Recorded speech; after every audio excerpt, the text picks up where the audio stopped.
पंतप्रधान नरेंद्र मोदी व्हिएतनामचा दौरा करून चीनमध्ये होणाऱ्या G20 शिखर परिषदेत सहभागी होण्यासाठी दाखल झालेत।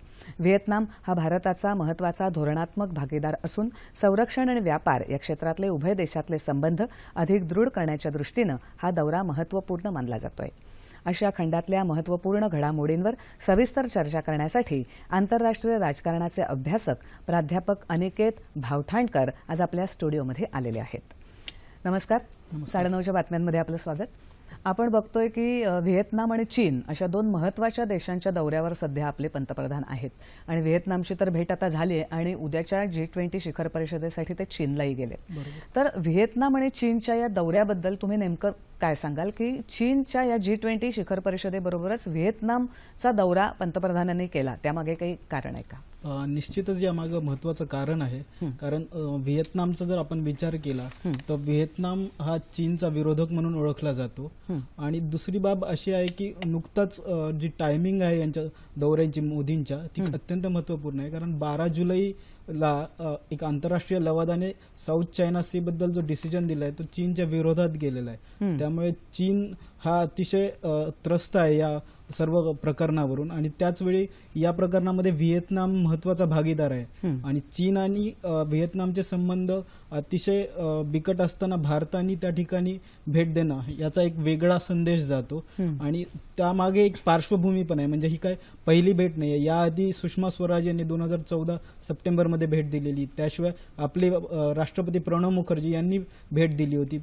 व्हिएतनामचे परराष्ट्र मंत्री यांनी भारतात भेट दिलेली, व्हिएतनामचे पंतप्रधान त्यांनी भारतात भेट दिलेली आणि याशिवाय जून महिन्यामध्ये मागच्या भारताचे संरक्षण मंत्री जे आहे मनोहर पर्रिकर यांनी पण व्हिएतनामला भेट दिली होती आणि भारत आणि व्हिएतनाम यांचे जे संरक्षण सहकार्य आहे ते जास्त मजबूत करण्याचा त्यांचा मानस होता आणि यामुळेच मोदींचा जो दौरा आहे व्हिएतनामचा याविषयी चीनमधील वृत्तपत्रांचं जर आपण वृत्तांकन पाहिलं तर त्यावरून लक्षात येईल की त्यांनी पण या दौऱ्याची योग्य अशी दखल घेतलेली आहे आणि याच्या मागचं पूर्ण आपण जर पाहिलं तर भारताविषयी जी सकारात्मकता आहे आग्नेय आशियामध्ये ओव्हरऑल सर्वसामान्यतः 55% भारताविषयी सकारात्मक आहे, परंतु व्हिएतनाममध्ये ही जी टक्केवारी आहे ती 66% म्हणजे 2/3 पर्यंत जाते। त्यामुळे भारताविषयी सकारात्मकता असणारा व्हिएतनाम हा महत्त्वाचा देश आहे। अशा वेळी व्हिएतनामला भेट देणं हे अत्यंत आवश्यक होतं कारण साऊथ चायना सीचा जेव्हा डिसिजन आला तेव्हा भारताने त्या मुद्द्याची फक्त दखल घेतली असं सांगितलं। त्यामुळे चीनने असं सांगितलं की भारत हा आम्हाला सपोर्ट करत आहे, परंतु जर आपण भारताचं स्टेटमेंट पूर्णतः नीट वाचलं तर आपल्याला असं लक्षात येईल की भारताने सांगितलं की या मुद्द्यांचं आंतरराष्ट्रीय कायद्याच्या अंतर्गत तो रिझॉल्व्ह व्हावा, म्हणजेच कुठेतरी व्हिएतनामची तळी भारताने उचललेली होती। त्यामुळे व्हिएतनाम हा महत्त्वपूर्ण देश आहे कारण तो त्यांचा शेजारी पण आहे। म्हणजे जर चीन आपल्या बॅकयार्डमध्ये येऊन काही करत असेल तर आपण त्यांच्या बॅकयार्डमध्ये जाऊन का काही करायचं नाही, या कारणामुळे मोदींनी तिकडे एक भेट दिलेली आहे। ओव्हरऑल सिक्युरिटी परसेप्शन्सनुसार सुद्धा हा दौरा त्यामुळे महत्त्वाचा मानता येईल। बरोबर। आता तुम्ही म्हणालात तसं की व्हिएतनामचे काय तेवढेसे चीनशी चांगले संबंध नाही आहेत आणि तसेच म्यानमार सुद्धा देश आहे, तर म्यानमारला सुद्धा भेट दिलेली होती त्यांनी। तर म्यानमार किंवा व्हिएतनाम अशासारख्या देशांना भेट देऊन चीनला थोडक्यात आपल्या पंतप्रधानांना हे सूचितच करायचं आहे की काय?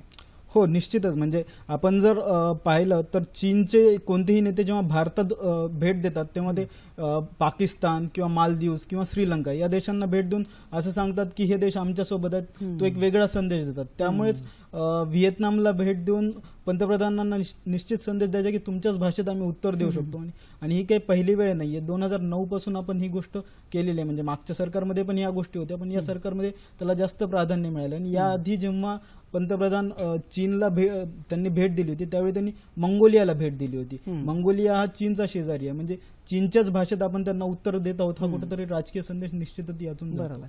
आता या भेटीमध्ये व्हिएतनाम बरोबर आपण 12 आंतरराष्ट्रीय करारांवर सह्या केल्या, तर हे नेमके करार काय आहेत आणि त्याचा आपल्या देशाला कसा काय उपयोग होणार आहे? आपल्या सरकारने आज 12 करार केले आहेत। त्यामागची पार्श्वभूमी जसं मी सांगितलं संरक्षण मंत्री मनोहर पर्रिकर यांनी ही केली होती। त्यामध्ये संरक्षण विषयक करार हा सर्वाधिक महत्त्वपूर्ण आहे।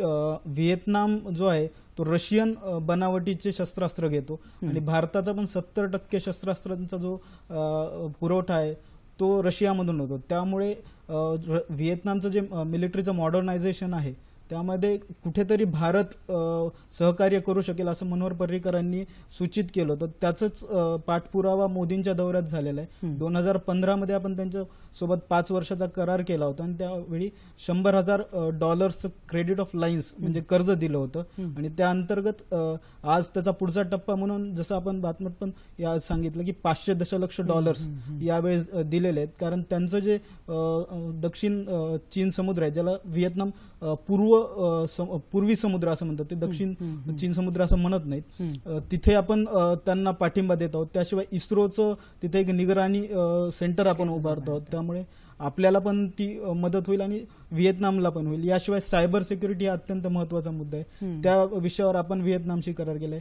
हेल्थ रिलेटेड इश्यूज आहेत त्याविषयी करार केलाय.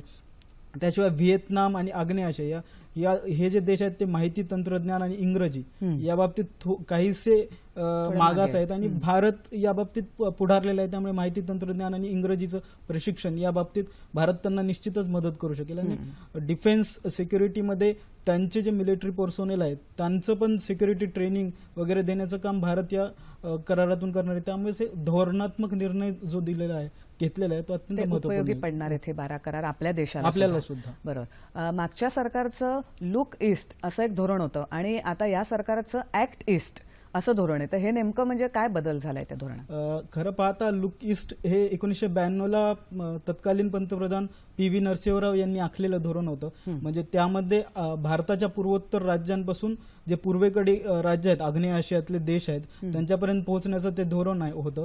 त्याची फळं आपल्याला मिळाली. आपण आसियान या संघटनेचा कुठेतरी भाग झालेलो आहोत, पण मध्ये एक 25 वर्ष गेल्यामुळे त्यात एक साचले पण आलं होतं.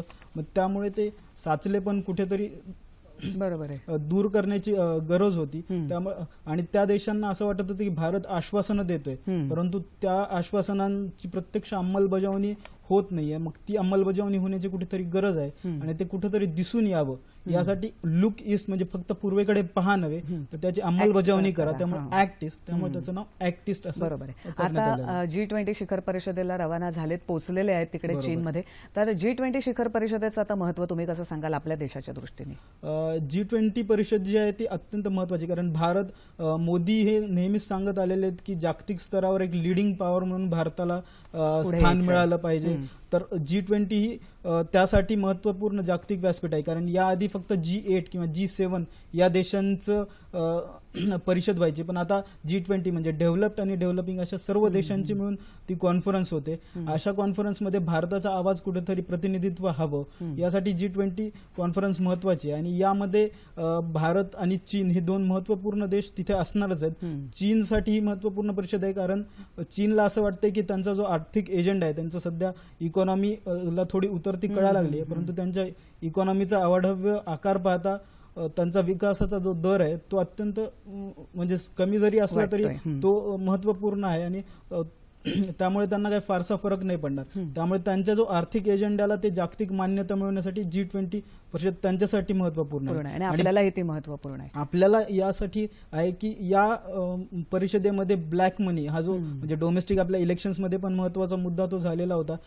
टॅक्स इव्हिजन्सचा जो इश्यू आहे, तर त्यासाठी जागतिक स्तरावर ह्या महत्वाच्या सर्व देशांनी मिळून जर करार केला तर त्याला कुठेतरी लगाम लावता येईल. त्यामुळे ब्लॅक मनीसाठी हा महत्वाचा इश्यू आहे. त्यानंतर इंटेलेक्च्युअल प्रॉपर्टी राईट्स बद्दल डेव्हलप कंट्रीज आणि डेव्हलपिंग कंट्रीज यांच्यामध्ये काही महत्वाचे फरक आहेत आणि त्याविषयी भारत आणि चीन यांचं कन्व्हर्जन्स आहे, त्या कुठेतरी एकमत होतं. त्यामुळे दोघांनी म्हणजे सर्व डेव्हलपिंग कंट्री आणि डेव्हलप कंट्री असं या बाबीकडे पाहावं लागेल. त्या दृष्टीनं G20 महत्वपूर्ण आहे. क्लायमेटचा जो इश्यू आहे, आपण मगाशी सांगितलं की अमेरिका वातावरण, त्यामुळे अमेरिका आणि चीनने तो आज करार केलाय. त्यामुळे कुठेतरी ती आशा पल्लवित झाली आणि याच त्यामुळेच ही जी G20ची परिषद होणार आहे त्यावर त्या साईडलाईन्सवर भारताचे पंतप्रधान नरेंद्र मोदी हे विविध देशांच्या राष्ट्रपतींची किंवा नेत्यांशी भेट घेणार आहेत. महत्वाचं म्हणजे चीनचे राष्ट्राध्यक्ष शी जिनपिंग यांची ती भेट घेणार आहेत. आणि गेल्या काही काळामध्ये भारत आणि चीन संबंधांना थोडी उतरती कळा लागलेली आहे. त्याचं एक महत्त्वाचं रिझन म्हणजे NSGचा जो मुद्दा होता, आण्विक पुरवठा गटाचं सदस्यत्व भारताला मिळवण्यामध्ये चीनने आडकाठी केली होती असं दाखवलं होतं. त्यामुळे कुठेतरी या मुद्द्यावर पुन्हा चर्चा होणार आहे, कारण शक्यता सुद्धा आपल्याला दिसते. थोडक्यात G20 शिखर परिषदही आपल्या देशासाठी महत्त्वपूर्ण ठरणार आहे आणि व्हिएतनाम दौरा सुद्धा पंतप्रधानांचा आपल्याला खूप महत्त्वाचा ठरलेला आहे. या दौऱ्याविषयी तुम्ही खूप चांगली माहिती दिलीत आणि इथे येऊन ही माहिती दिलीत त्याबद्दल धन्यवाद. धन्यवाद.